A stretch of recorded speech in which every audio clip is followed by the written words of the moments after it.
వచ్చినారు. మెయిన్ తోపుడు బండ్ల సమస్య మనకు ప్రధానంగా 7-8 పాయింట్లు కదిరిలో ఉన్నాయి. నెంబర్ 1 జీవిమాన్ circle, number 2 Maruti circle, number 3 Ambedkar ఒకటి ఉంది, వేమారెడ్డి సర్కిల్, రాయలసీమ, ఒలిసాబ్ road circle, next Hindupuram cross, చౌకు, వెస్ట్ గేటు. ఈ 9-10 పాయింట్లలో దయచేసి మీ వెహికల్స్ ఎక్కడా కూడా ఆటంకం పెట్టద్దు, రోడ్డు తిరిగి పెట్టుకోండి. ఒకవేళ దాన్ని వైలేట్ చేసి పోలీసులు ఇప్పటికే 10 సార్లు మీకు చెప్పడం జరిగింది. దాన్ని వైలేట్ చేసి మీరు ఏమాత్రం దాన్ని అనుసరించుకోకుండా ముందుకు పోతే మాత్రం కఠినంగా ఫైన్ల జోలికి పోలీసులు వెళ్లడం జరుగుతుంది. ఫైన్లు కూడా మీరు చేతి నుండి వెంటనే కట్టాల్సిన అవసరం లేదు. ఖచ్చితంగా ఆన్లైన్ ఫైన్లు పడిపోతాయి. దానివల్ల మీ సంపాదన ఆ రోజు సంపాదన ఫైన్తో సమానం అయిపోతుంది. దయచేసి పోలీసును ఉల్లంఘించుకోకుండా, మీరు ట్రాఫిక్ ను ఉల్లంఘించుకోకుండా మీరు చక్కగా ఉంటే ట్రాఫిక్ నాకు ఇబ్బంది లేదనేది నా ఆలోచన.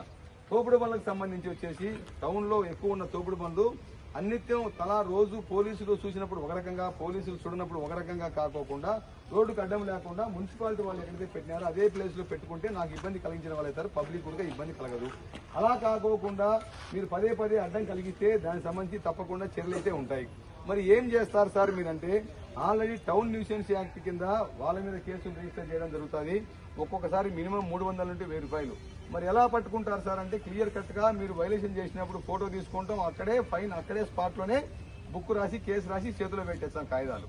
మరి మా సంగతి అంటే మీ సంగతి ఆన్లైన్ లో పడిపోతాయి. కాబట్టి మిమ్మల్ని ఇదంతా భయపెట్టడం కాదు, ఇంకోటి కాదు. ఇప్పటికి దాదాపు 6 నెలల నుండి 3-4 సార్లు మీటింగ్లు పెట్టినాం పదే. నేను నా కోసం చెప్పట్లేదు, మీకోసం చెప్పట్లేదు, పబ్లిక్ కోసం చెప్తున్నాం. కాబట్టి నేను అవసరం, మీరు అవసరం, పబ్లిక్. అలాంటప్పుడు దయచేసి కొంచెం కోఆపరేట్ చేయండి. తర్వాత ఇందాక చెప్పినట్టు ఎస్ఐ గారు ఆల్రెడీ ఇన్సూరెన్స్ కరెక్ట్ పెట్టుకోండి, డ్రైవింగ్ లైసెన్స్ పెట్టుకోండి, లేదనుకుంటే ఆర్టీఓ ఆఫీసులో మీరు అప్లై చేసుకోండి. ఎక్కువ తక్కువ ఏదంటే ఒక మాట చెప్పమని చెప్తే సార్ చెప్తాను, నేను చెప్తాను. తర్వాత రాత్రిపూట బండ్లు ఆడంటే ఆడ పెట్టేసి లాకేసి సార్ పొద్దున బండి పోయింది సార్ అంటే కూడా కష్టంతో కూడిన వ్యవహారం.